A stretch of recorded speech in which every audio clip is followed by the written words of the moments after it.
Information meeting on the Stoddard Reservoir Dam. The meeting is going to be, or the technical portion of the meeting is going to be led by our consultants from Haley Ward. We selected Haley Ward because they're absolute experts in dams. It's what they do. Once that technical portion of the presentation is over, we're going to open up the floor to questions and answers. Everybody who has a question will be able to ask the question. We will stay here as long as it takes to hear questions from everybody. Can we comment or just questions? These are questions, you can comment, but this is not a public hearing, this is a public information meeting. So we're listening, we're talking, and it's communication, but it's not that same level of formality. Fair enough? Okay, with that, Todd? Yeah. Thank you, everyone. My name is Todd Parsons with Haley Ward. With me tonight is David Batista, my colleague, also with Haley Ward. On the town side, we've met Tom Roy, we also have Danny Gannon and Adam Kessler. So we're here tonight to go over the reasons why this dam needs to work. There's insufficient spillway capacity. We have a lot of problems with collapsing masonry, voids in the masonry in several locations. There's a very narrow portion of the crest of the dam in this area here, where you can see the crumbling masonry, and that's a weak point of the dam that could lead to failure and affect the water. There's no sufficient means to lower the impoundment in the event of an emergency. And if the dam was to fail, it's going to cause damage to West Mountain Road, likely the water mains that go under West Mountain Road, and potentially downstream properties. I'm sure you're all familiar with the location, but just for orientation purposes, here's the pond next to the Onion Mountain open space area, West Mountain Road, and 309 is this area here. Just some basic dam characteristics. It's an earth embankment dam with a stone masonry downstream face, 285 feet long. The height of the dam at the crest is 11 feet. It has a 1.44 square mile watershed, which is approximately 920 acres. The impoundment is about 2 1/3 acres. It's a Class BB moderate hazard dam. So DEP rates dams on their hazard class, which is a class based on what will happen in the event of a failure. It has nothing to do with the actual condition of the dam. It's what will happen in the event of failure. Moderate hazard is typically damage to low volume roadways, some infrastructure, and moderate damage to property. The water course that it impounds is Stratton Brook, and here you can tell it was built in the early 1900s. So we did look at options. My colleague Dave is going to talk a little bit more about the phase 2 study that we completed back a few years ago. One is to increase the height of the dam with a 50-foot long spillway. That is to get the appropriate spillway capacity plus 1 foot of freeboard for the spillway design flood. The spillway design flood for this dam is a 100-year storm, and standard practice in dam engineering world is you would have 1 foot of freeboard in addition to the spillway capacity. So that's the height of the water during a 100-year storm plus 1 foot. But I just asked you, what does that 1 foot represent? Why is that used? That is a safety factor, and it is also used for wave actions, because you get wave actions. Rebuilding the dam with that, under that option, would reduce but not eliminate the failure risk. It would maintain the water body, but it comes at the highest construction cost and continued maintenance of the dam. We looked at different spillway configurations. One would be to reconstruct it with a 100-foot spillway, which reduces the height of the dam that we need to build it up in order to get the capacity with that 1 foot of freeboard. That's still quite expensive. Again, it will reduce but not eliminate the failure risk, continue to maintain the water body, but it comes at a high cost and continued maintenance. We looked at reaching the dam to restore the stream channel for continuous flow through there. It has a number of advantages. It's the lowest cost. It eliminates the failure risk. It restores the aquatic community through the stream, or continuity through the stream. It will lower the water temperature in the downstream areas, and it substantially reduces the maintenance cost. And there's also a potential for grants. The grants aren't easy to get, but there are some agencies that support projects to remove dams. At a disadvantage, obviously, is you lose the water body. So Dave is going to talk about this a little bit more. As introduced, my name is David Batista. I'm a licensed professional engineer with Haley Ward. I've been working on dams for 40 to 45 years now, and I've seen hundreds of them, and I've been very interested in working in this one. What I'd like to do is just give you a quick rundown on the last 10 years where this project has been. It started out in January 2016 when the town hired WMC engineers from Newington to conduct what's called a phase one inspection. Phase one is a visual inspection by an engineer, looking for problems, commenting on what's good, what's bad. WMC engineers rated the dam fair, and they recommended a hydraulic analysis to analyze the spillway capacity and whatever repairs become necessary out of that analysis. Shortly thereafter, after that inspection report was submitted to the Connecticut Department of Energy and Environmental Protection Dam Safety Program, the program wrote back to the town concurring with WMC's recommendations and urged the town to get moving on repairs or improvements or removal. Those are the options that you give. Back in March of 2018, the town retained our firm, then known as Leonard Engineering. We were recently acquired by Haley Ward, so hence the name change. But Todd and I started working on this dam in 2018. And we conducted what's called a phase two engineering investigation. Phase two is a deep dive into spillway capacity, hydrology and hydraulics of the dam. Number two, geotechnical stability of the dam. The dam itself has to be able to withstand the force of water behind it so it doesn't push downstream or flop over. And thirdly, it involves a study of alternatives. Those are the alternatives that Todd reviewed for you in the last slide. We conducted that work in 2018. Shortly thereafter, the town embarked on a 6-year capital plan to work on 5 different dams that are owned by the town. And this thing sort of kind of progressed along with some of the other dams, and this work got deferred until basically until now.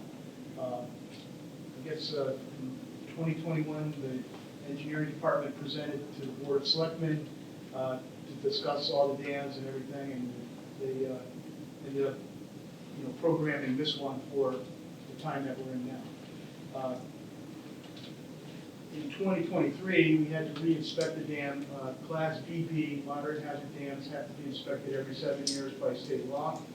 And so we conducted the 2023 inspection, and we rated the dam as being in poor condition. And we recommended repair or removal. In 2024, the engineering department and the board of selectmen pushed through a budget for design in 2026 and construction in 2028. After our inspection of the dam, the DEP again wrote a letter to the town concurring with our findings and recommendations and urging the town to repair or remove the dam. And lastly, the budget was recently amended for design starting in fiscal year 2025 and going to construction in 2028. So in November 2024, the town gave us authorization to start working on the design for a removal project, which is the subject of our meeting this evening. So this is just an overall project schedule. During this summer, we expect to finish the design plans. We'll go to permitting late in the summer or early fall. We expect that that'll take several months to get through DEP and Army Corps, probably well into 2027. Phase 1 would go to construction in the summer of 2027, and phase 2 bidding and construction in 2028. We designed this removal with 2 phases. What we plan to do and the town forces will do is the first phase, which is just to cut 2 feet down from the spillway. What that's going to do is lower the impoundment, but it will allow the perimeter of the pond to regrow vegetation and stabilize itself before we do the remainder of the work. And there's a real advantage to that in that when we get to the next phase, that's just that much more area that does not need to be stabilized. What we want to do is have the minimal amount of area that's open and subject to erosion and that kind of thing. So by doing that, we enable some of it to revegetate.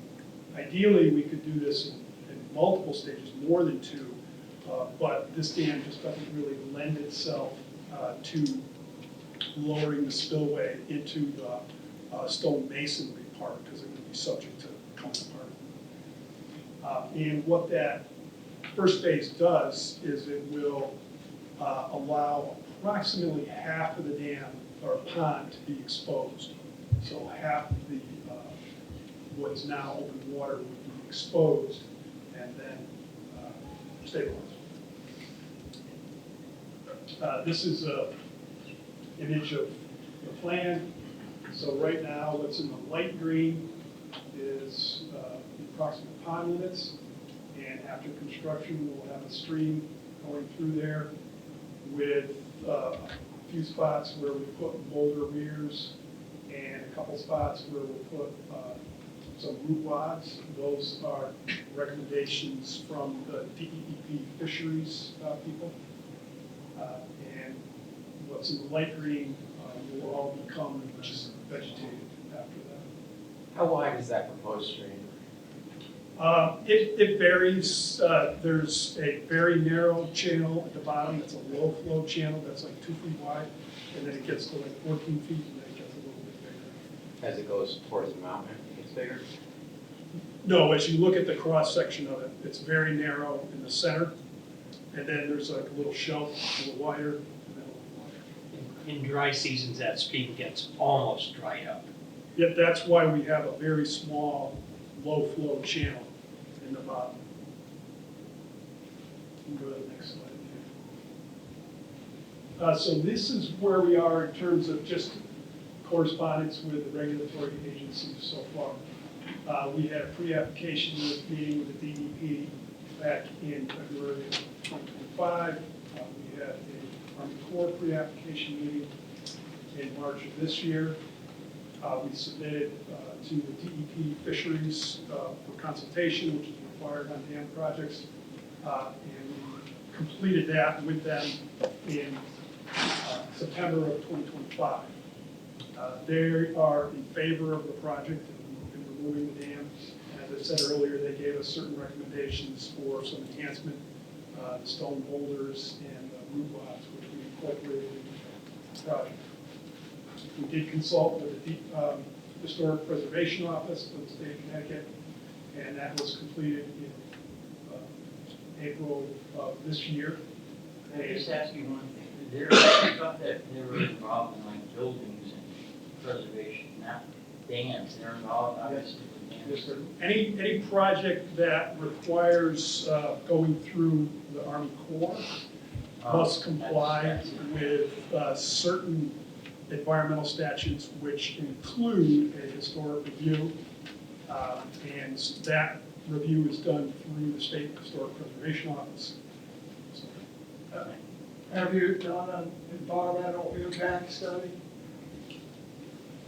let me just defer that question for a little bit. That's fine. So we also are required to go through a tribal notice process. Typically, anything on the western part of the state is not going to be an issue. Once in a while it is. We have not done that yet, but we will do that prior to the floor. We are underway with submissions for the DEP dam safety permit, the Army Corps permit, and a review by the Simsbury and the Wetland Commission. There are several attachments that need to be submitted as part of the dam safety application. These include hydraulic analysis, soil science and wetlands report, and environmental report on soil science. All those will be completed, if not already completed. Many of them are completed so far by the time we submit to the DEP. So there's a 14-day comment period. I believe Danny was handing out cards. There should be some on the back table if you need my email address, but it's right there. You can also find it on our town website. So during that 14-day comment period, you can submit comments to Mr. Dan. Danny got the short straw on that one tonight, but thank you, Todd, for the presentation. If you have questions, we can entertain questions now. I also want to say, if you have more, if you want a formal statement, a few of you asked me that, emailing it to Danny is going to be the appropriate place if you want to just have something formal for the record. But, you know, again, right now we have our team of experts. I think they did a good job of explaining kind of how we got to where we are. We also have our town staff to be included. And if you want to raise your hand if you have a question and just give us your name and address so that Danny can have good votes for the record, okay? Wow, he's quick on the draw. 67 years in the same spot, you kind of get used to things. Yeah. Norris Christensen, home address 6 Shingle Mill Road. Couple of things. One comment, I didn't get any notification on this, even though my property abuts to the property in question. I didn't get that certified letter. And I don't know, Scott, if you did. We have property that abuts this, we were not notified. But When would the notification have happened? Heard Danny? No. Sorry? They're The asking original if they should- notification if to they the should- property blood owners. When Yeah, was that? direct abutters were notified via certified mail. What date? I don't have the date on What me. I believe year? It was about 2 weeks ago, 2 weeks ago. Okay. approximately. All right, well, make Should I sure. just, on that It wasn't last notification, year. I would like to say, my name is Tom Bonarigo. I'm a King Philip resident of Simsbury, and I'm the president of the Simsbury Fish and Game Club. And we were never notified about this meeting. We found about it in roundabout ways, so I'd like that on the record. Well, let's just let, So I have a technical Norm is question. quick on the draw, so let's let him get To- through. Like I said, we got. Historically, if we needed to draw down the water, we open the drain. Does that drain still function? Or can it be made functional? To the best of my knowledge, that drain does not function.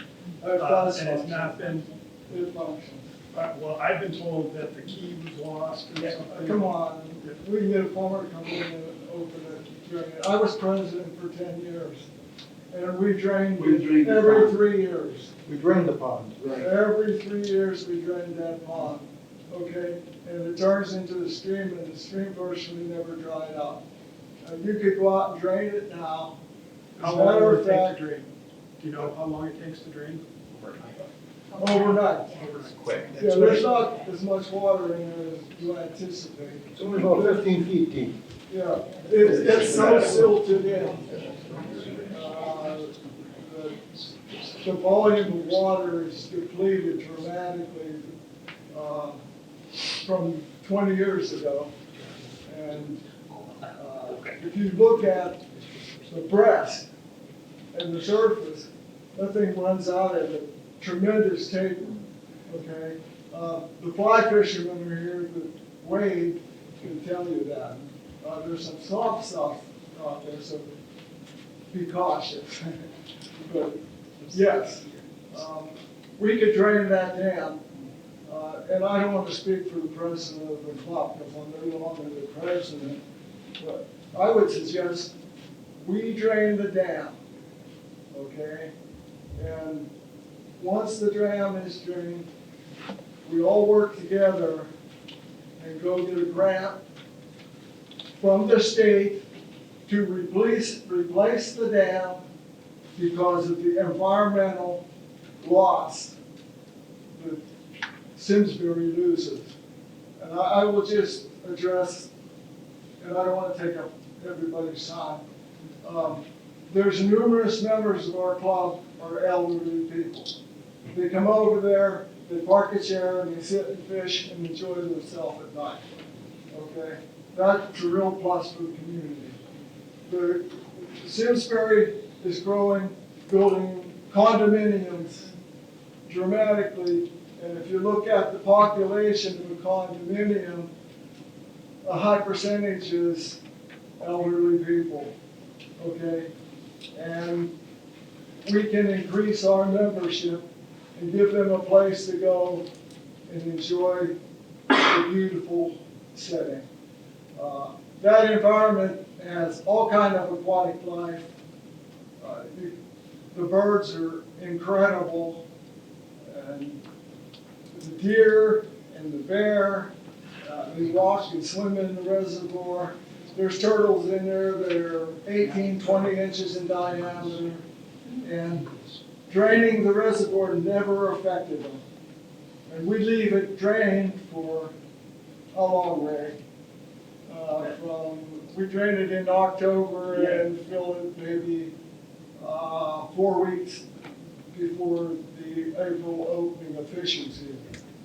So we'd love to work with you and get the bigger dam replacement, do it right.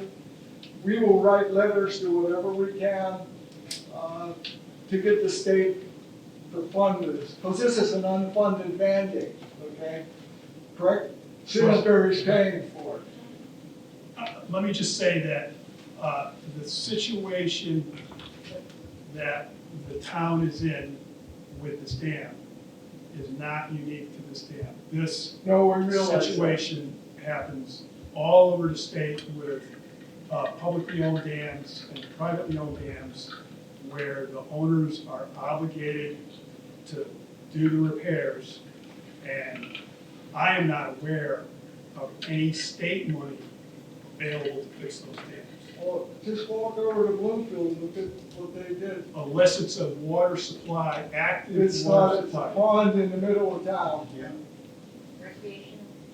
And it was much more expensive than what you thought. Just quick show of hands for you. How many people are part of the fishing club?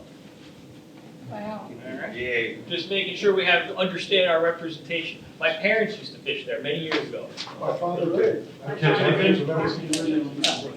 father was a member in 1942. And when they'd fish there, they'd call me, and I'd come over to say Just be the fly hi. pond, just be the fly pond, you got Yep. a Grace barber shop, it's no longer there. And I can tell you from the downside, when we originally looked at this way back, and we started getting these reports, and even in the 10 years that Dave talked about, it went from fair to poor. I'm a civil engineer. Love dams. I used to work for MDC on some of the bigger dams. It comes down to the Board of Selectmen is looking at, from a couple years ago, different board, so we're not closing any doors, but you were looking at a $2.2 million differential. And that's the challenge. And I like the way you're thinking about the grants, but now you had a question? Yeah, I like to follow what Fred said. I wouldn't follow Fred, that's a tough act to follow. I've been a member of this club for a little over 20, horrible to senior member. But we 77. talked about, I have to bring up a little bit of history. Right? In 1935, we had the most serious hurricane in the state. Right? I wasn't here, I was born in 35. All right, so I didn't see it. But that little dam was still there holding up. I was working on a Farmington River in 1955, which had to be one of those 100-year-old floods. Yep. And I moved out of the state. I worked for a trucking company, moved out of the biggest state on the Bloomfield side of the river, Farmington River Park. And that day when we left, the water was just at the top of the bridge, the old Blue Hill Bridge, which is now the 187 bridge. If you want to see how high that water was, go to the East Granby side and look across at the old abutment, because it was about 16 feet high. Anyhow, that afternoon, I went up to the river with a few of my friends up Blue Hills Avenue. I think it listed me. And we stopped with a bridge, and the water was about 4 or 5 inches above that bridge. 15, 20 minutes later, we heard this tremendous noise. The bridge at Polychoke, Terrible let go. That surge of water came from the dam to the gorge. Well, it couldn't spread out. It went up. Went up. It took out the help, a dam was producing help of dam. I don't know if you ever saw a piece of concrete that was in a river. The water took out a piece of concrete with tons and tons and tons. Then when that surge of water hit the next bridge, we were there, it took that bridge out like a toothpick. Yep. You know something? That little dam that Stoddard Reservoir is still there. Yeah, and I'm gonna tell you, and we're not gonna go too far into the really good nerdy engineering. We should talk floods later. Hey, I'm an engineer, but, yep. Every fall, even we don't drain it, we pull the board out. Yep. And that drops the water level almost a foot. Drops it. And I would spend $10,000-$20,000 in bringing an engineer and see if we can get that drain open and monitor the dam. If the storm was coming, you open the drain, like Fred said, and drain it, and there's no problem. Yeah. Unfortunately, under the regulations, correct me if I'm wrong, they're not gonna let us manage the dam in that way. Correct.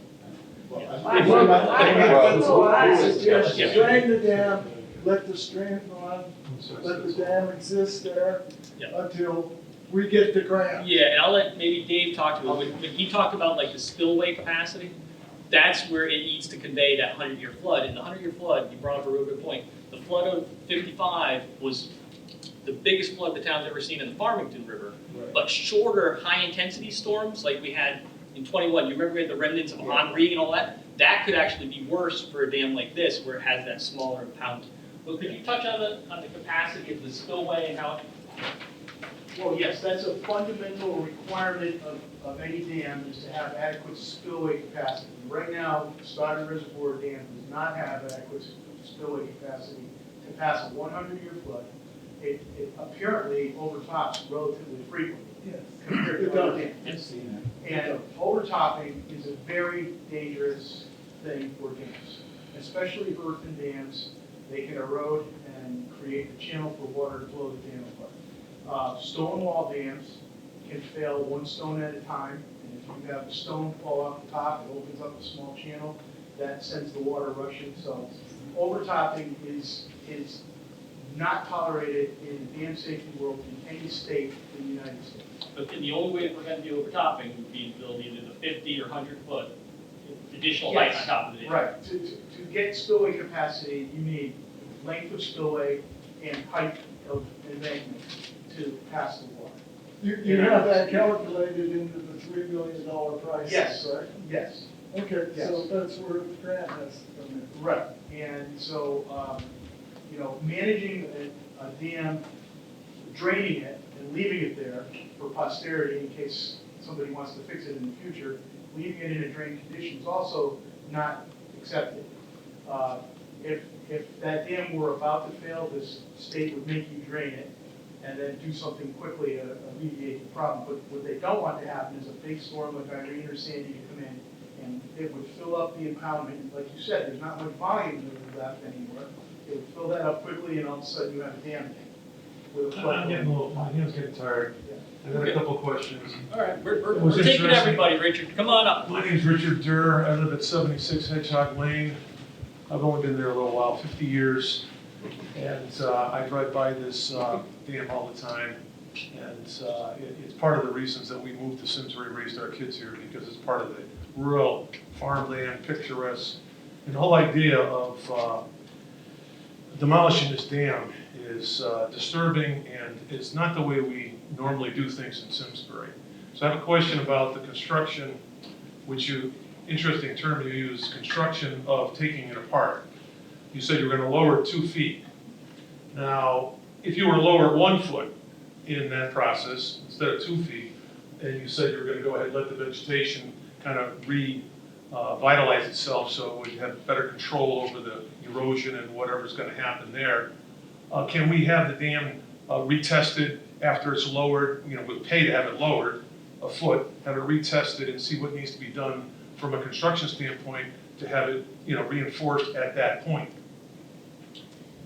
Well, that's, An alternate idea is what it yeah, is, so yes. that isn't going to solve the capacity question. We leave it that way and it spills over and we don't have to worry about holding back so much water. That's the other question I have. Well, Is have you calculated the actual volume of this water? Because as I understand it, it's only 7 or 8 feet tall by the street and it tapers off severely, which means the amount of water, and based on what the game and fish people said here today, that they drain it overnight, the amount of water that we're talking about looks a lot maybe scarier than it really is.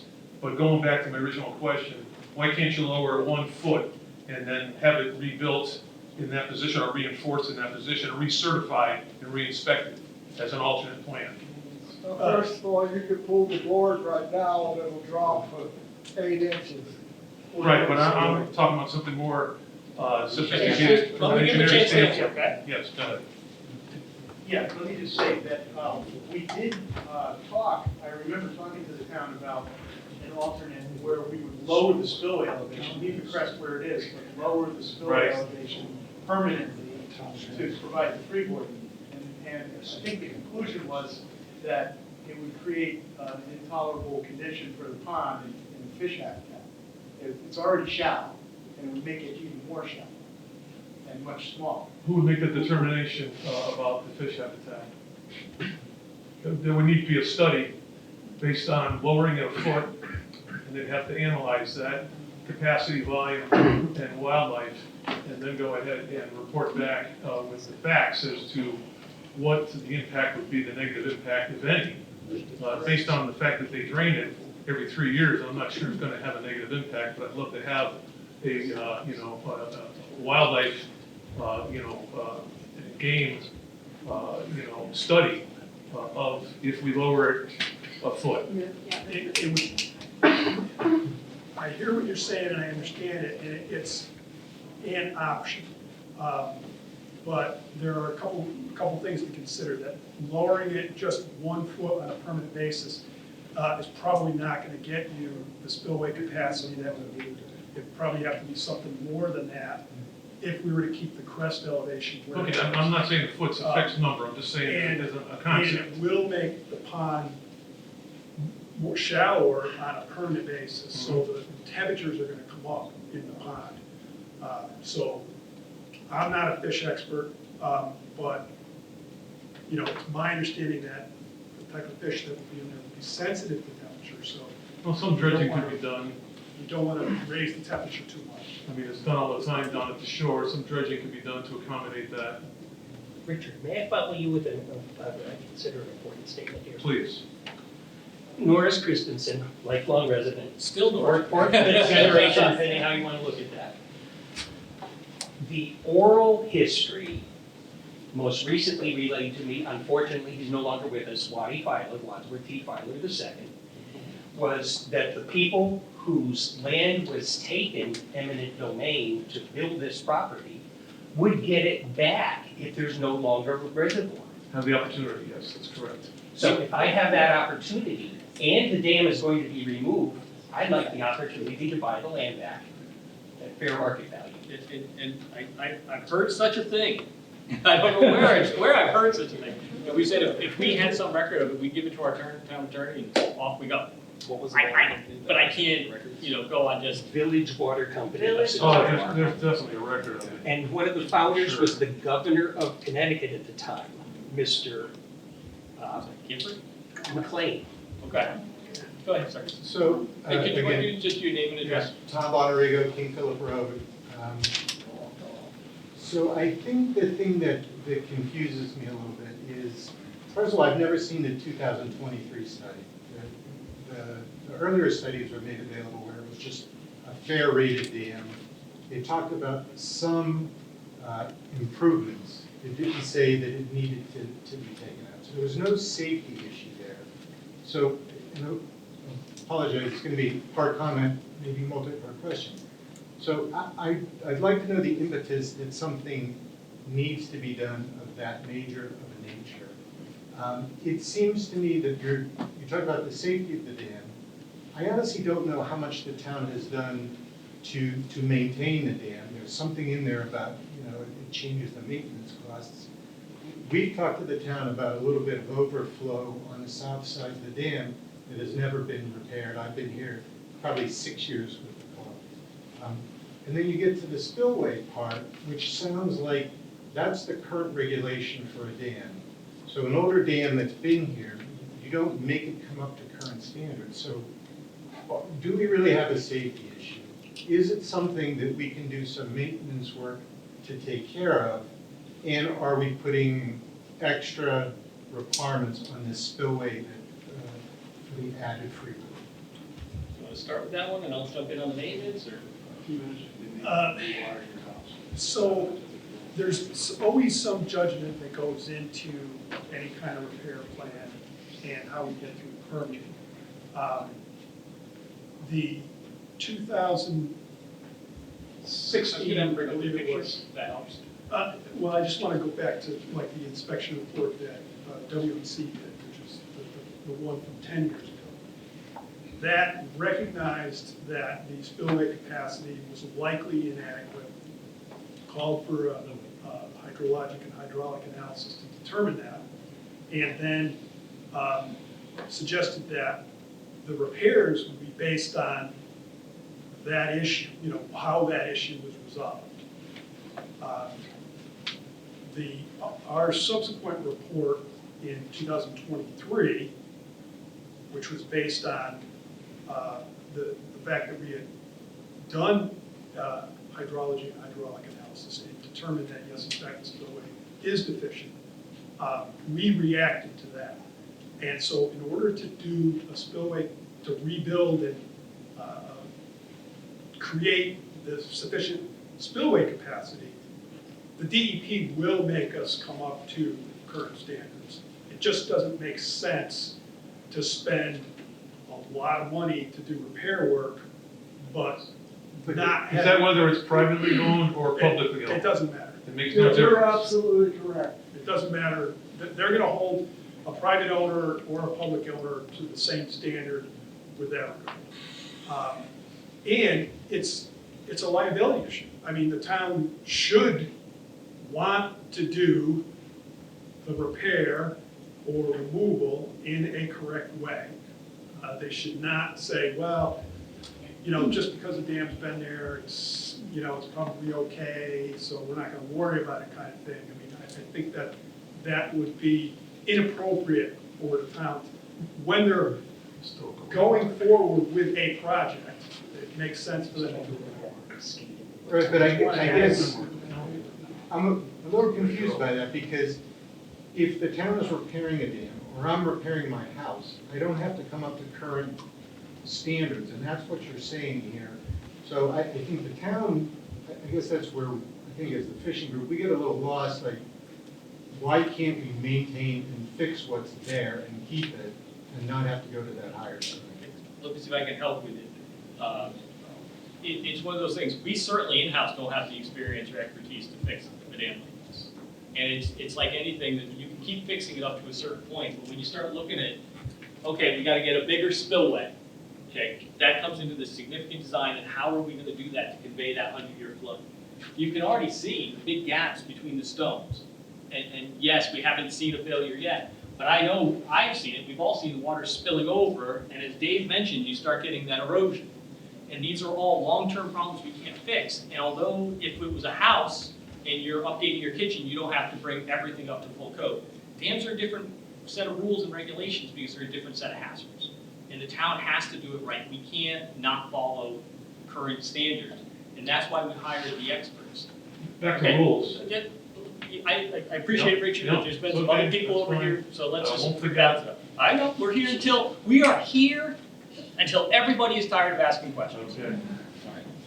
Scott Bricky, I live on Shingle Mill Road. My property has these two brooks that feed this reservoir, so I've been there for 10 years. I'm very familiar with the flow. I got another watershed flow bus, certainly through mine. And I'm gonna really dumb it down for everybody, so stay with me for a second. So what defines a dam? Now, we have natural ponds that have big spillways. I think Northgate Falls is a good example, where it's not, this is not a flood control dam, correct? Am I assuming that that's not what this is? So we're not affecting flow. So, and again, this is gonna sound silly because I'm thinking like a farmer and an excavator, which I am, but if I were to come by and throw 300 tons of large boulders in front of this dam and just let it spill over, what's the difference between that and Northgate Falls, or, you know, hundreds of other naturally formed ponds that have a big elevation change and run down what we call falls? I'm saying I'm dumbing it down because I'm not an engineer, but would that be a solution, or is that not a solution? Well, the spillway capacity, again, is gonna drive a lot of decisions we make. And there is evidence that they did dump riprap in. I don't mean riprap, I'm talking 3-yard boulders to prevent a blowout, which I'm sure that's the concern of the dam, is the blowout, right? It's the volume of the water that rushes through in a failure and the damage down below, whether it be the water mains, the culverts, all that sort, and I understand that. But if there's nothing but a collection of 3 to 4 yard boulders in front of this, I'm assuming there's a fair amount of silt behind this wall, that you pretty much prevented the blowout. So if it flows, it would have been natural flow anyways, because it's not a flood control dam. So, and again, I'm not an engineer, so you can all laugh at me and write to me later on Facebook or whatever it is, boy, that guy's a real nutcase, but I'm thinking like a farmer. Like, we bring a bunch of boulders, I think there's probably 20, 30 feet between West Mountain Road, and you just layer that wall. Yes, it's not as pretty, we don't see the nice waterfall, it doesn't have that historic value, but it satisfies the fish and game people, the eagles, the fish, everything else, probably done for 1/10 of the cost that we're talking now, and it really protects everybody. Am I being crazy? No. No. So Makes is that sense an to me. option? Is that an option? 57 West Mountain, right next to this pond. Subject there, is that an option? I think you would have to get it, and I'll dig into it, but you have to get somebody who can say structurally that. Yes, the state would say, have an engineer stamp a plan Right. that says Way this for is us. safe, it meets the factors of safety that are expected of other dam owners across the country. The engineer has to uphold a certain standard of care. That's right. And They do it for FEMA all the time. good luck trying to find somebody to do that. And it doesn't solve the spillway capacity. And it doesn't solve the migration of fine material that could wash through those stones and through your boulders and have collapse. But those fine materials would come through on a flood for a stream that you're restoring. And I live on that brook, so I see that brook and I see the erosion that comes through on a big, so, you know, you can't say, well, we're preventing it. Well, you know what, if we had that without the dam, it's still gonna happen. It's a natural, you know, I'm not a hydrologist, I'm not a river Well, engineer. there's two different but- issues. You're asking about a structural issue holding the wall back, but there's also the spillway capacity issue that has to be resolved at the same time. It has to. It's a law, it's a rule. As opposed to a natural like Northgate Falls. Deal. John Armstrong, 30 West Mountain Road. Just a question. This study started when, if I'm correct, it was 2016? That's when the first inspection occurred, and then that started the ball rolling. Okay. Yeah. How much money has the town spent for assessments, engineers looking at this thing So for the far, last 10 years?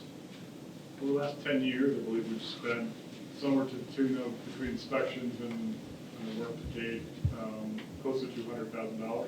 Including engineers? With one company or multiple companies? Multiple. Well, roughly $200,000. Yeah. Yet nobody knew that you could empty the thing overnight? No. 10 years? No, when you say Pull the plug and drop the elevation overnight? Well, again, I haven't been involved personally. I'm not pointing fingers at anybody, please. But- don't- But again, I would But say, this is just a simple question that was brought up. the engineers, Process thing.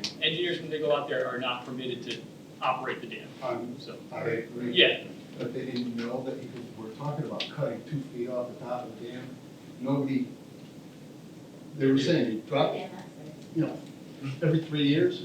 this is what you guys are dealing with. But if it was gonna go through the breach process, that cutting is, again, that wasn't a dollar value thing. No, It would have no, been I'm not interesting from an saying, inspection standpoint if you I'm could just saying, inspect it. just, If you could open the gate, that doesn't say game over, you don't have to worry anymore. no, I'm not saying that at all. It's- But if you can drain that thing overnight and look at and inspect it, if you've been doing this for 10 years and nobody knew that you could drain that thing We overnight asked, and we asked, and inspect. nobody had answers when we did. Well, you know, I think that's part of the problem, is we haven't had all the right players involved in this process so far. So far, all I've seen on the screen is study after study after letter to somebody and the Board of Selectmen saying, okay, let's try this, let's try that. There's been no community involvement, and here we have the history, okay? Historical information has not been shared with the town engineering department or with the consultants that we're paying $200,000 for because nobody asked us. Right. Okay, that's the whole thing about the historical history of West Simsbury. This is our town. You need to ask us what we know about this area, what we know about this pond. Richard. Let's not get angry. I'm good, I'm not angry. No, I know, but listen to I'm me. very I have a similar enthusiastic, question. very enthusiastic. But they're up here doing what, they are the experts. I think people are, Rick Road's Firetown Road, I Oh, think people are just pissed Sorry, that nobody heard about it. 57 West Mountain, our property, Zish, Yep. Melissa and Dan. Our property is right next door. Thank you, we love you guys. And we just want to know if this is a done deal. Like, this sounds like you've already made up your mind of exactly what you're No, gonna do. what I would tell you is they're down a path, and this was selected by the Board of Selectmen following a presentation in 2021. Again, things have been made public, it's never, no matter how much, I've worked for the town for a long time, unless we go door to door, we never get word to everybody. As much as we try. Come on. Well, This is sort of the same question, Yeah. because we both live at the same place. It really sounds, based on the presentation, like this is a done deal. You're telling us it is a- This is what I would tell you, is the challenge is $2.2 million. That's the differential. Forget that for a second, forget that for a second. Okay. Is people have opened up options, the dam experts didn't understand that there was a valve that could drain it. This gentleman back here came with a fantastic idea, that sounds like it's doable, and there's some silt issues, et cetera, but maybe it's not, such an issue. So do we still have options on the table, or is this? This is not a fait complete, this is a direction they're going, okay? The big thing is, Scott's idea, would it probably work? Yeah. Are you gonna find a licensed professional who's gonna be able to say, I'm betting my career on it? I don't know. And it still doesn't have the spillway issue. But we can work with Betting it. my career on it. If you're gonna have this happen for 2 years, Are two different. are you considering like the impact that it's gonna have to everybody that lives either on that road, businesses that are on that road, houses that are next door? Like, because the construction, like if you're taking something apart, right? In and- Knott Road, that bridge on Knott Road is a year and a half. Right, exactly. Like, how long are you gonna close West Mountain Road for? This would be very minimal impact on West Mountain Road. I hear you say those words, but you're not explaining what you're saying. Okay. Right. Well, I mean, like they were I saying. wanna know maybe where they- the cars are gonna be somewhat- parked, because when they did their research, they parked in our yard. So I wanna know where, like, all the machinery is gonna go. The size of the work crew, I mean, most of it would probably be parking in the park, in that parking There's a space. parking lot on the other side of the pond, from your houses, Mm. that would probably be used for staging the construction. It's big. But when we talk about, for example, we're talking about cutting down the top 2 feet. How many days is that, how big of a crew, what's That's the town forces, right? It's- Yeah, so you need probably a big excavator with a hammer, some saws, probably take a week to 2 weeks maybe, something like that. And equipment to move the concrete out of the way. The bigger construction project would certainly take, months. So if you bring everything down to a stream, how does it not wash out West Mountain Road every spring? when It doesn't. It wouldn't? Nothing affects the flow. I mean, the Right now, brook yeah. in the rain is what it is. I mean, it's not a battery, it's not a flood control dam. So whatever comes into that reservoir is gonna come out regardless of the height of the dam. It's Whatever in and out. volume of water is coming in to the pond is the exact same volume that's coming out. And the only thing that would change it, and it would be de minimis, is if you lowered it in anticipation of a big rain, but it would fill up within the first hour or two. So the pipe under the street currently, would that be changed out? I don't believe there's any plan to change that. I believe that's sufficient capacity. Did you guys look at that, or? Yeah, it's somewhat undersized for big flood switch.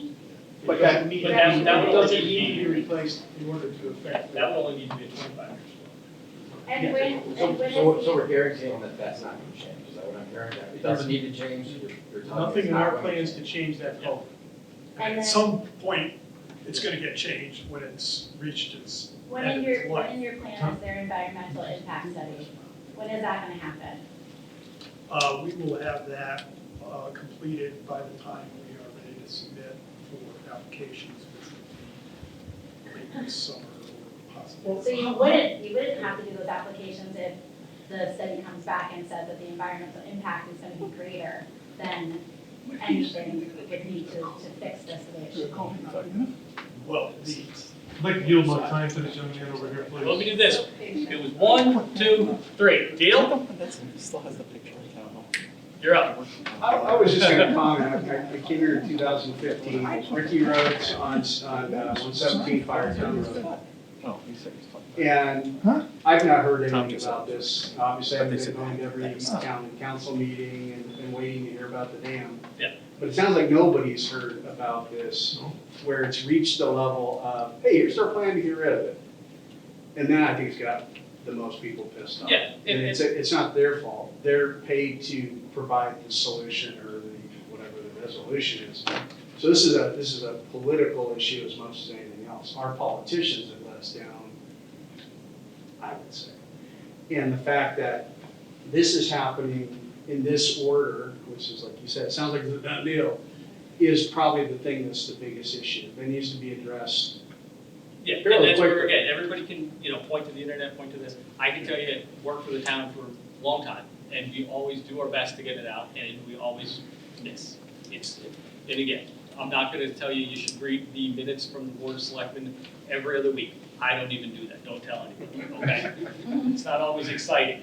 But again, we try to get the word out, we're having this, there's not a legal requirement to do this, we wanna do it because it's the right thing, and we wanna listen. I hate the fact that people are upset about this. But I also hope you can see the town, by no means, anybody from the town or a consultant want to do anything other than what's the right thing. The problem is we don't always agree on what the right thing is. And to me, as much as there's, what can we do to save it, it comes down to a significant increase in money. And that's the thing, if we can support the money, The we right can thing to change do that is replace the dam with a new one. with a new one. Yeah. Yeah, spend the $3 million. She was next, then right back to you. Okay. Make it safe while we wait. That's from a pregnant Wait, I thought he was next. Oh, wait, I'm sorry, I skipped those. Yeah. Hold on, sorry, go ahead. All right, my name's Chad Christensen. I'm the youngest of the Flaming Farm family. So we're on 44 West Mountain as well as 7 Shingle Mill with the farm there. I was just kind of had two questions. So partially with the environmental impact, there is a lot of protected migratory bird species like geese, eagles, herons, as well as many other songbirds, as well as many like snapping turtles tend to reside in that river, which just do take a 10-year maturation period before they can actually start breeding. So that would probably cause some damage. Just knocking out the dam could cause some damage there, as well as beavers in the area too. I think just basically given that I understand like the regulations and how things have changed over recent years, that regulations are held to a lot higher standard, and that the cost can be a lot more for reinstating that dam. I think given that, and just this is where I won't say I'm an expert in any field of this, like I don't know. I don't know the actual like basically statistics and numbers, but I do know that the two factors contributing to the dam is the spillway capacity is too low for the amount of water given there, but the flow rate doesn't really fluctuate. So the flow rate is okay, but given the spillway, that if the dam were to break, it would obviously like wash out the road. So I guess given that, would you be able to reduce the possible volume of the reservoir there and therefore keep the dam in place, like reinstate it, kind of maintain it, and essentially just reduce the spillway or not reduce the spillway capacity, but reduce the amount of water that is coming through the dam. Because therefore the spillway would remain the same, but the volume of water behind it, meaning that like basically the amount of water that would come through would be a lot less. Somehow you have to find a way, so. Like dropping boulders in the pond? Get rid of your boulders. It'll take the volume. So the way it works. Your boulders, Scott? So the way it works, so the way it works is, and I think they talked about it, the watershed that contributes to the water coming over that spillway is 1.75 square miles, give or take. 1 point what? 1.44, I overinflated it. All of the water during a rain event that lands in that 1.44 square miles ends up going over that dam. And there's no practical way to get it to go someplace else unless you diverted Stratton Brook around in some other way. And that defines the total volume of water. But well, hang on one second. But again, real good points. I appreciate that. I don't know if you have anything you want to add on that one? Well, we're not gonna change the flow of water through there no matter what we do to the dam. This pond is so small compared to its watershed that it doesn't offer any flood attenuation. Like the gentleman said, it's not a flood control dam, it doesn't offer any flood control. So whatever comes in goes out. Okay. And that's gonna be the case whether there's a big dam there or a small dam. A factor in the watershed. In the wintertime, when there's no foliage, that rainfall does run in there. But once the vegetation starts, all the vegetation sucks up all water that falls, and it's not coming in. I'm amazed. I go over there one day after 1.5 inches of rain, and I'm looking for the pond up 5 inches, and it's only up 1.5 inches. So that there is very little runoff when there's vegetation growing in that watershed. Yeah, and even within that watershed, the one thing that would change it is, not that it's gonna happen, don't for anybody, but as an example, if all of a sudden somebody built a large Home Depot in that 1.44 square miles, and cut down a half an acre of trees and paved it, all of a sudden now, the water coming down Stratton Brook would peak much faster and it would be much more aggressive, and people underestimate how much of that water is absorbed by the trees and leaves and the grass and the vegetation. Very good point. Okay, I have a process question. So understanding that the Board of Selectmen are going down this path, but we have this 2-week period for comment, Yep. and we're all here expressing ourselves, and I'm Cynthia Custer of 7 Nice Pond Road, sorry about that. Pragmatically, how does all of the information that we are sharing with you and perspective influence this process at this juncture, like process-wise? How does that work? And then I have a comment. Okay, Danny is taking feverish notes on this, and we also have it on SCM, so I'm hoping some members of the Board of Selectmen will probably watch it. Danny's gonna compile all of the comments, they're gonna be part of our record, and part of the process is also gonna, if there was grants available, this is typically part of the process that we have to check off to say that it is. That'll be shared with our Board of Selectmen and our town manager, they'll be made well aware. And that would be their opportunity probably to hammer myself and or Adam with questions about, why can't we buy boulders from Scott? Well, You can have them free. We're all gonna go away from this tonight, and I'm sure that there are. Looking for boulders. Right, submitted writing and otherwise, but then, this period of time will pass and then what? So how do we kind of get back together immediately? So I think you kind of answered that Okay, then question. you had a comment. I do. I would just point out there's a lot of historic information shared here, but I will tell you, my son started to fish at the reservoir when he was 8.5 years old. He's 26 now. He's at the reservoir every waking moment that he can be. One of the things that Tom did a great job with, my dad, my mom, and I did for many years is the children's fishing derby. Children learn an appreciation for nature, fishing, sportsmanship, beautiful things here. This is an incredibly special place, and I think Simsbury kind of has a reputation for special places. It's not just for adults. No. It's good for our kids, and it's good for them to not be attached to electronics. When they're at the lake, man, Yep. they're not looking at their phone. You can't catch a fish on an iPhone. That's right. And I do appreciate you saying that, and normally when we start these meetings, I start off by saying just what you said, which is Simsbury is a special place. And oftentimes we do have disagreements, but I've always been impressed that everybody can come together and at least express their ideas. I mean, if we can get this back on track from the standpoint of looking at maybe some out of the box solutions, whatever those may be, which would keep the dam in compliance and dig up the money. We've never had such a which polite would meeting where drive her. everybody said damn so often. And maybe, this gentleman here could even tell you, he called me, and he told me he disagreed with me. What did I tell you? Well, yeah, Did I tell you to pound sand, go get lost? Oh, yeah. Yeah, pretty much, I hung right up the on F word. No, he said, well, we agreed that we might be on opposite sides of this in some ways, but, the right thing is gonna happen here.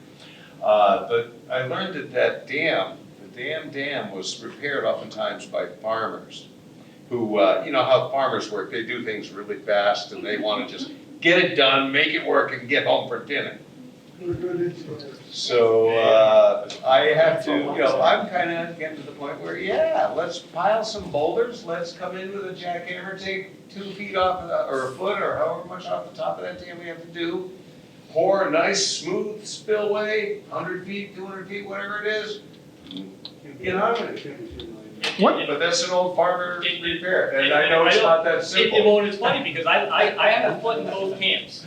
Being I'm an engineer and I'm public works director, there's a big part of me that's just get it done however it's gotta get done and keep going. But at the same time, the engineer side is, it's gotta work for the storm that we may not have ever seen. Right. And that's the challenge, and, not to make light of it, but if that was to fail, the road could be washed out, but people could get hurt. And that's where we have to make sure that we have the professionals involved. And I'm going to offer right one behind you. last little thing, that I'm gonna offer a pig roast, money-raising thing at the place where everybody comes and we get everybody drunk and they donate $3 million.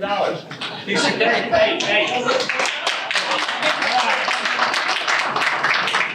Only 1.2, so you only need 2.2 million. Okay. That's exactly what we need. Pig roast? Our neighbors to save the dam. Yeah, Okay? we can do that. Now, you know who that is? I'll help you.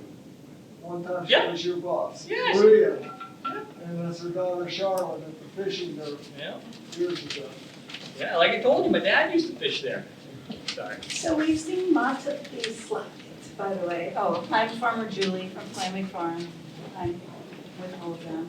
Anyway, we've seen a lot of these slides, We can but connect the dots. we haven't seen, why is it so expensive? Where's the breakdown of that? Why is it $7 million to fix this? It's government. Oh, 4 million. Okay, 3. Can we see that project overview with the costs I involved? don't think anybody has a detailed process. So where do they get that number from? Well, they Out go of their through. hat? No, they've done, how many of these dams to be done? Well, there is some cost estimate information, I don't have that with me, we just put a summary in here. But I can tell you, dam work is very, very expensive. And there's a couple of reasons for that. One is, there's a limited number of contractors who are really qualified to do that type of work. A lot of contractors don't want to get involved in it because it tends to be a risky operation because of the amount of water that you have to deal with all the time. Water is, if you do construction, water is like a bane. You just don't want to deal with water. And on a dam project, you're always going to be dealing with water, or the potential for significant water. You could do a project in, late fall, something like that, when typically the flows are the lowest. There's always a possibility that a hurricane is going to come along before you're completely do the work. So those things really drive the costs up. And just doing some background for this, has come across numbers, the amount of increase due to COVID, which affected construction costs dramatically. It's really significant, the increase in construction costs over the last, 6 years, say, since COVID. All right, before you go, just quick questions. Has anybody not asked a question yet that has a question? Okay, and then just so everybody gets a turn first. My name is Ellen Gilbert. I live at 126 Hot Meadow Street.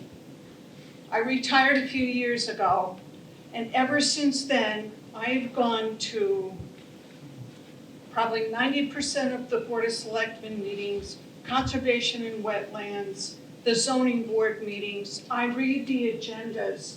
This I have never seen in all the years that I've been retired. And I haven't seen it on minutes either.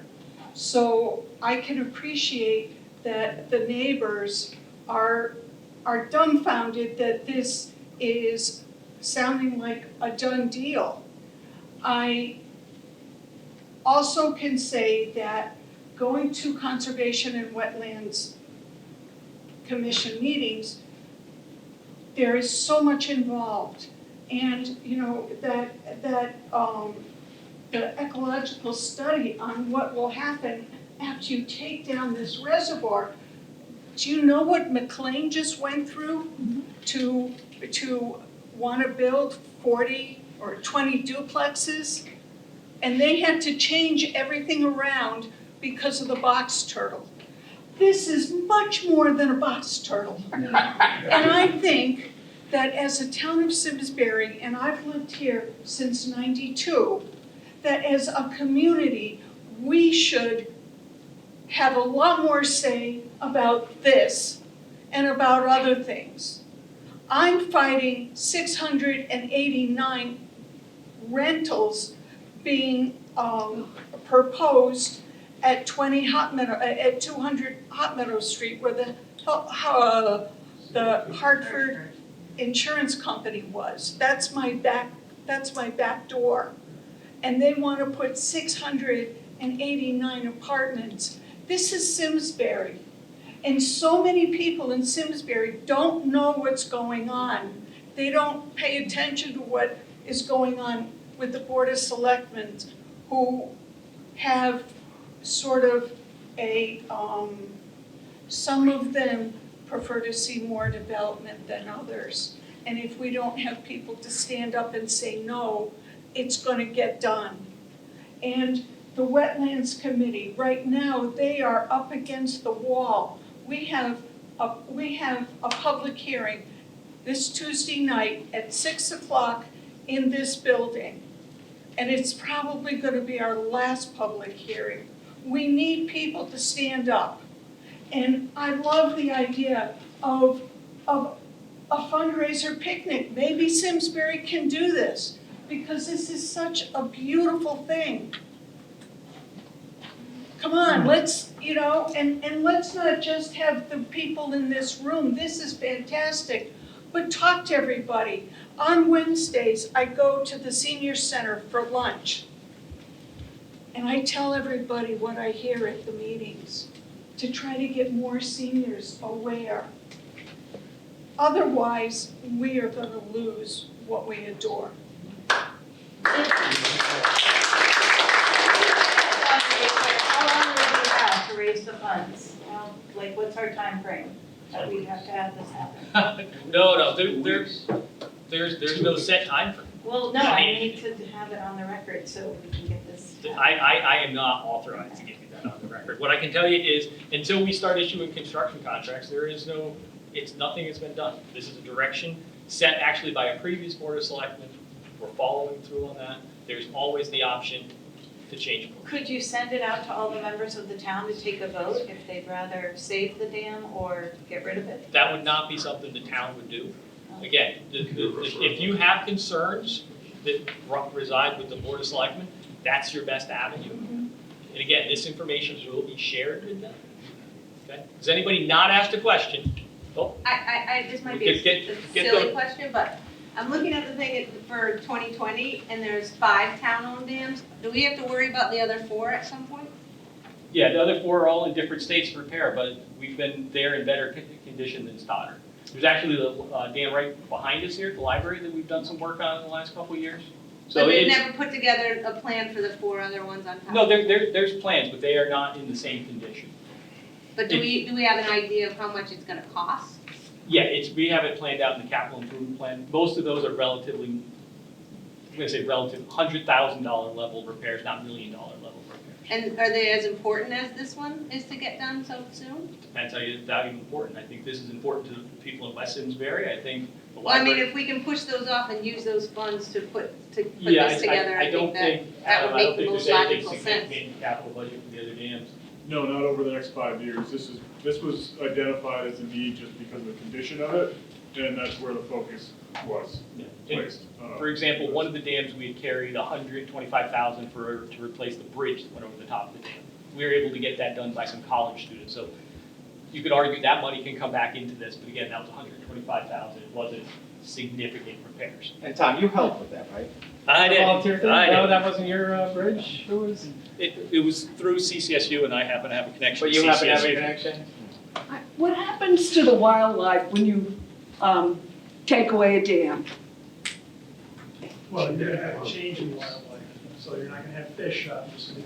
But there are certain species that use stream corridors. And those would thrive in this environment as opposed to species that want open water. So it's generally considered by the environmental regulators to be good practice to remove dams. It is much, much easier to get a permit to remove a dam than to build a new one. Getting a permit to build a new dam is extremely difficult. One possible resource for that would be Farmington River Watershed. They're located here in Simsbury. They have people that are experts on waterways, and I'm sure they'd be happy to talk to you about what they feel is the benefits or versus damages associated with changing what we have now. And I think that's the big thing. It's one thing to say, this was once, long before any of us, a natural stream, and some farmer said, I need some water. I'm going to make a dam, and they made a great dam that lasted well over 100 years. I can actually give you a little history on that if you'd like. Go ahead.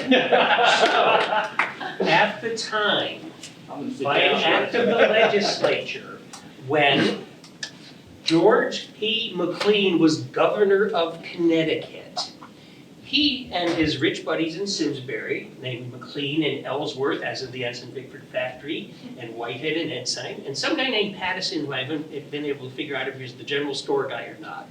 But these five guys decided they wanted a water company.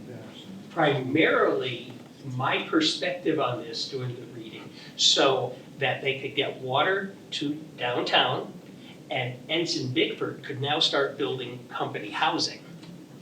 We were a company town. There were 2,000 residents of Simsbury. We were a company town. I love it.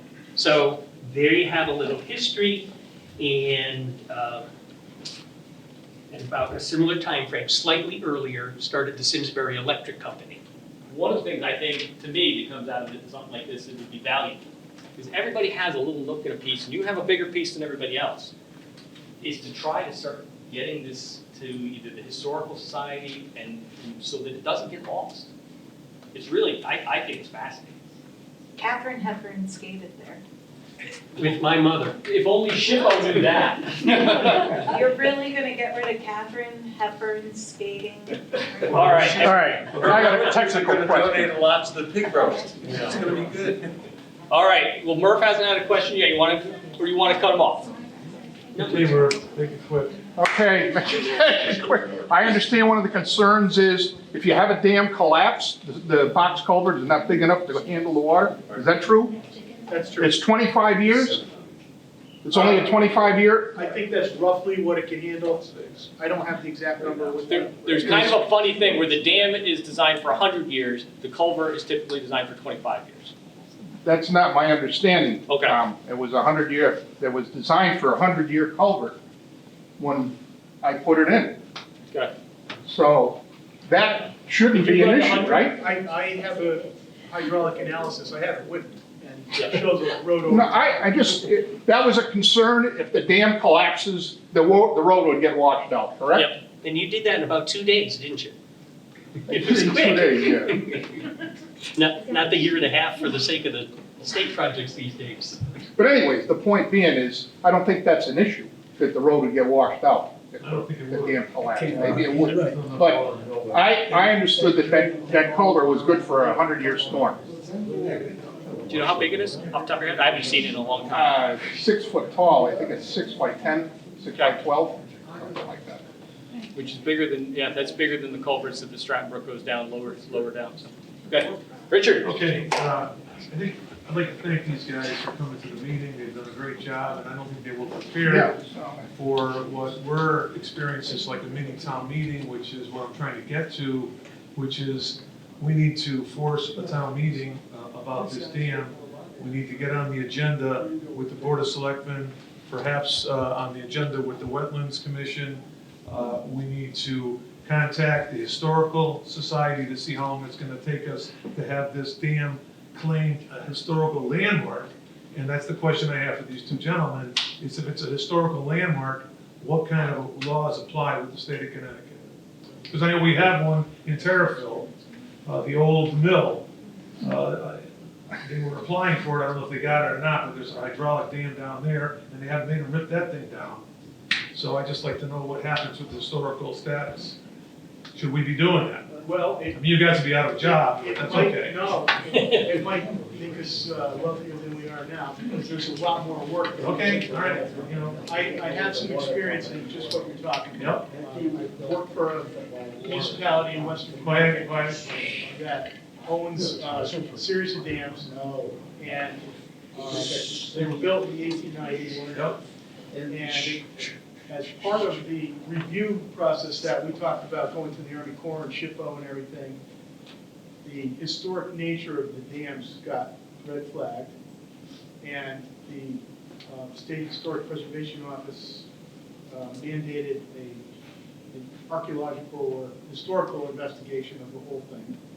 And it was the whole water company, or the waterworks, the dams, and some tunnels and canals that were built in the 1800s, ended up being nominated for the National Historic Register. Right. So once that happens, then the historic preservation people become huge players in what happens with the repair of the dam. And they're not likely to tear it down. They're not likely to want to lose the features that are characteristic of that period of time when the dam was constructed. Right. So it may cost more to fix the dam if it's declared, and has to be filed. That's right, we'll get a grant. The grant is a much better option. We'll get the grant. 2 pigs. I would tell you, if, and again, there's a lot that goes into having a dam like this, which was built by farmers, and entrepreneurs. What you need is something that makes it not just special to Simsbury, but unique. Something that says this was the first of its kind, or this used a different technique. But hey, that would be great, and then where it does actually potentially cost more money is they would make you restore it exactly as it once was, typically. And there are a lot of these civil engineering landmarks across the country that are being preserved. But you would have to get to that point and find any of those special features about the dam. Tom, my question is, and I think this is sort of, I'm assuming we're kind of wrapping up soon. Are the wheels in motion? Can they be paused? That's why I said, there's nothing that can't be stopped. But are the wheels in motion? Will they continue Yeah, this is applying a for the permits? This is a multi-year endeavor to get all of the permitting, so they're going through the process. So the wheels will continue turning unless something else happens? Right, but they're not, this is not a tomorrow thing. This is- Right, but it's still, they're on the path unless something else Right. happens. So let me see if I can help recap everything, and then I we'll. have one thing to just comment. All right. Wait. Can we get a meeting set up with the town manager and the first selectman, by the president of the club, and maybe We need all the a couple stuff. key people to discuss how we could work together to save the dam, which saves the club. And then, as a grant, we would have a fishing derby for the children of all of Simsbury instead of members. And Devin would supply the pig roast. And he was. Got 4 pigs. All right. 4 pigs? Yeah, I'll talk to him. How do we do this? All right, so let me just kind of tell you where we're at. We still can have questions, but right now we're saying there's a lot of people that aren't happy, a lot of people who appreciate the history of the dam and would like to see it preserved, correct? Tell me. Yes. Okay, this message will be conveyed to our Board of Selectmen and our town manager, probably before the night is out, let them know what's going on. From there, they have the option of giving us direction. To me, Adam, Danny. we are all here. I don't think they would have any problem having a follow-up meeting, but I think that it may not be that they want to have it just for the game club as opposed to just a bigger meeting. And that's certainly their opportunity, and I'll make it clear that that was kind of the consensus they'd like to happen.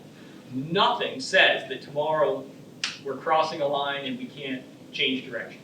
We have not gone so far in any one direction that we cannot change. However, the one thing I do hope you hear from our experts who have been very patient and working hard up here, so I hope you appreciate that, is we have regulations that we have to adhere to. They're not options. And the key thing being the spillway and the capacity that it needs to handle.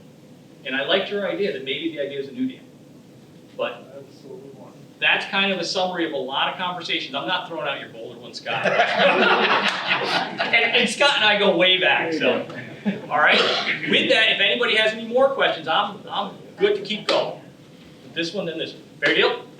I was just basically going to touch on like another thing that I think should be conveyed to some of our selectmen and stuff is just basically the ecological impact, and that's partially just with adhering to regulations like the Environmental Protection Act, as well as, basically like one thing we might even want to send to the EPA would be migratory birds, including like ravens and also geese and other birds that flock in that area. Herons as well. So the Migratory Bird Act, we just have to adhere to that and make sure that these species still have areas, and whether this area might be detrimental, or basically removing the area could be detrimental to those species, as well as just many other protected species like eagles, hawks, and other protected birds, as well as even just some songbirds out there as turtles too, just due to their reproduction age, that sort of thing. I think just that should go on record just to make sure that we do this environmental impact study before we commence forth. And I would tell you, it's a very interesting study because a lot of environmental folks like the idea of removing dams because it returns the river or the stream to what it once was. Exactly. But when you say that it's been there over, let's say, 120 some odd years, are you now doing more harm than good? And that's Trading off an ecosystem. You've gone so far in one direction, are you going to go another direction? Exactly. Appreciate the question. Sir? So, just on behalf of the Simsbury Fish and Game Club, we're all passionate about this issue, but there's an emotional component for our members because we don't know, can we fish next year? We have a lot of money invested in that water. We have fish there, there's holdover fish. So, are we gonna be able to fish? We've had a lease that's now on a year-to-year. So I think the communication with us is important, that we kind of know what our future's going to be. And to the point where we didn't even know this meeting was happening.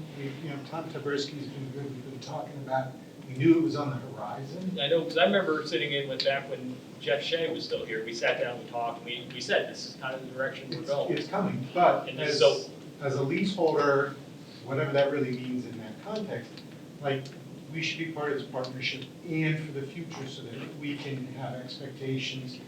Because these guys, they spend a lot of time fishing there. And what I would tell you, it's a difficult balance, and it's very similar to being even to some of our larger groups that use Eno. Every month, the third Wednesday of every month, we use Eno. It's ours. Okay, well, we need to have a board of selectmen swearing-in ceremony.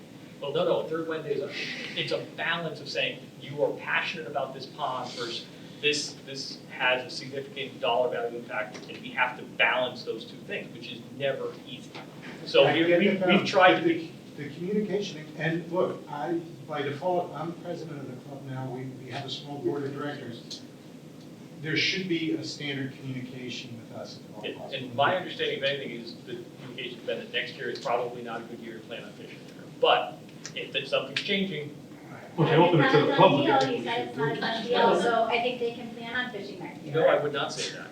Why? No, because done deal in getting the preliminary, we want to make sure they don't invest money in fish if they start doing the drawdown. You need to get the selectmen to say, we're putting a pause on this. I agree. That's what has to happen. Right, and what I'm saying is, again, in fairness to the Fishing Game Club, do not invest money until we are telling you that it's good to go for next year. And right now, I would not be comfortable saying. Couldn't there be like signage, like if you were gonna have a meeting about this place, wouldn't the way to get the word out is to put a sign right at the dam that says, like, this is going to be a project that's under review. Perhaps. If it was anywhere else, it would have a sign in front of it that said, this is property that's going to be developed, it's gonna be under review.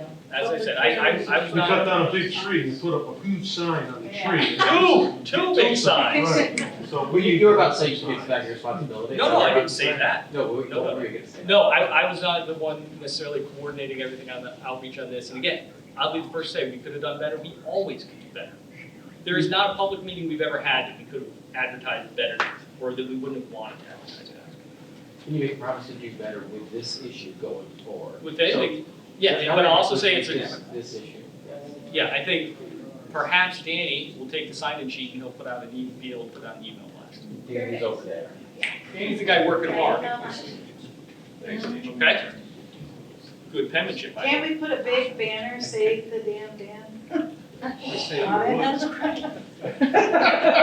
know, I said in special place, all friendly, nice. There was an extra name in there, it was unnecessary. It's Department of Redundancy Department. Well, they can put on their house right over here because that's private property. You damn right. That's right. Damn sign. Okay. So we'll get together, Don't we'll even get get the going on sign. signs, We'll rules take it on over, signs. we've got the gold truck, we'll- Sorry, in the back. We'll Put it on Flaming Farm backwards. Then it's not a sign. All right, hold on. My name's Tom Kelly. I live on Watson Drive in town, and you know, my kids grew up fishing there. I did, and of course, I came, you know, in to express opposition for the removal of this thing, and I thought it was really a budget thing, which is, and so I reached out to the Matt Devine at the DEP. He's a fisheries biologist, and I said, where do you guys stand on this? Just to try to get that understanding. What I'm waiting for is the answer on, okay, what about all turtles and bass? Do they just die, or what happens here? But his comment is that they are in favor of the removal of this dam, because it's an artificial environment that's been created. These are his words, and I don't have any details behind that, but this is just his opinion and the perspective of the DEP, so that we know, as we move forward in this effort, where the DEP stands if they're, you know, brought into the picture. He says, I understand the concern about and I won't read the whole thing, it's long, but I'll try to hit the highlights, about the current ecological integrity, habitat features, and wildlife, which was what I expressed concern about. However, this is an artificial environment that has impaired Strand Brook stream network by creating barriers to fish and other aquatic wildlife movement, warming water temperatures, and altering the fish species community, and restructuring sediments, transport, etc. The pond may benefit warm water fish, geese, and some amphibians, but comes at the expense of fish, cold water species, mussels, aquatic insects, and aquatic critters. 123 years is a long time, but it's really a blink of the eye when you consider the history of Stratton Brook, which is managed as a Class 1 wild trout management area by the state, which contains the strictest regulations and includes, you know, blah, blah, blah. So his whole point is the DEP doesn't like the dam there. They would love to have that eliminated and allow wild brook trout to kind of come back into play there where they don't live. John Peel. Right, John Peel's right down the street, right? Right, John Right, Peel John Peel's and another Reservoir right down the street. There's still more dams in the way. Yeah. So again, this is I'm just sharing perspective, not an opinion. I came here to oppose the removal of this thing, Over but John Peel. I think it's good to have that expense. Who's John Peel? That's the reservoir just downstream. Downstream. Behind John Peel, right across the street, there's another reservoir. Yes. Oh, let's rip that freaking thing out too. What the hell are we doing? Isn't that one private property? That is, there's an association on that one, right? So. Is that what the Simsbury Coon Club there? Yeah. All right. How you guys doing? Sign of relief? Is anybody here in favor of building more Any more dams? questions? Well, just if it becomes a stream again. Yep. And you said, you know, they're gonna drain it first to have all the stuff grow in, right? Who's gonna maintain, like, is it all gonna be poison ivy and like a disaster, like, That would be part of our open space. okay, and you'll make it. My good friend Tom Taberski will make sure it's beautiful. I will say, there are some communities who have done projects like this. Glastonbury did one a few years ago, and they made a park out of it. The town would have to decide, we'd have to get direction from our elected officials, what they want to do with it, if it becomes a stream. Is it just gonna be left natural, like a meadow or pollinator area, or is it gonna be something more than that? That's a decision down the road. And one of the questions I don't know is, would the stream flow be adequate to have fish in that? And I'm thinking similar to, my office is on Town Forest, and there's a lot of people fishing in Stratton Brook on Town Forest. I don't know. What about your A house? little detail I didn't find quick. One rainbow When trout, did I have a picture of the water snake ownership eating it, transfer but, from village water to But the you don't town? have a lot. no. That should be fine. It's not gonna be a lot. And I'm sure it's from stock. Yeah, it's not. I know we did, as part of the bigger process, there was a whole land use records review to make sure there's no easements or other stuff, so it'd be easy for us to find. Did you catch that, Jamie? I'm just curious about I did. when did it go from the water company to the town? Which I know they did a full title search, so we should have that pretty easily. We had it before the water. Yeah, I just had. I'll write the notes That's down. what I'm I saying, can it's talk going to back people into the about it. 1800s. Water company,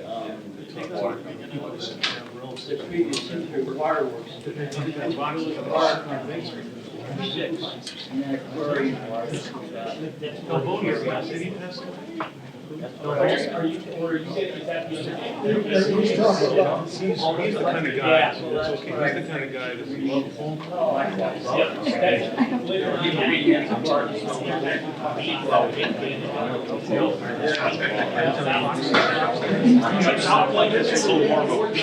Is everybody good? We're all there. Thank you. For over 40 years, SCM has been the voice of our town. Bringing us together through local programming, Education, and live broadcasts. SEM isn't just about television. It's about empowering our community. Ensuring our voices are heard during government meetings. And celebrating milestones. like our high school graduations. But today, SEM faces a challenge. Our funding structure is based on television subscriptions. And it's no secret, people have been cutting the cord. With a shift to internet-only subscriptions, SEM receives less revenue. Even though all our programming is freely available online. We need your support. We need your support. We need your support. We need your support. We need your support. Your donation can make a difference. It will ensure that SCM remains open. Continues to educate our youth and keeps our community informed. Thanks to SCM, I've been honing my creative skills, helping me work towards my college degree. SCM is crucial for keeping our community connected. SCM isn't just here to broadcast local events. They're actually preserving Simsbury's history. Join us in preserving Simsbury's voice. Simsbury's voice. Together we can ensure that SCM continues to thrive for generations to come. Visit our website Or scan the QR code on your screen to make your donation. Every contribution counts. Thank you for supporting Simsbury Community Media. Where your town, Your schools and your government come together.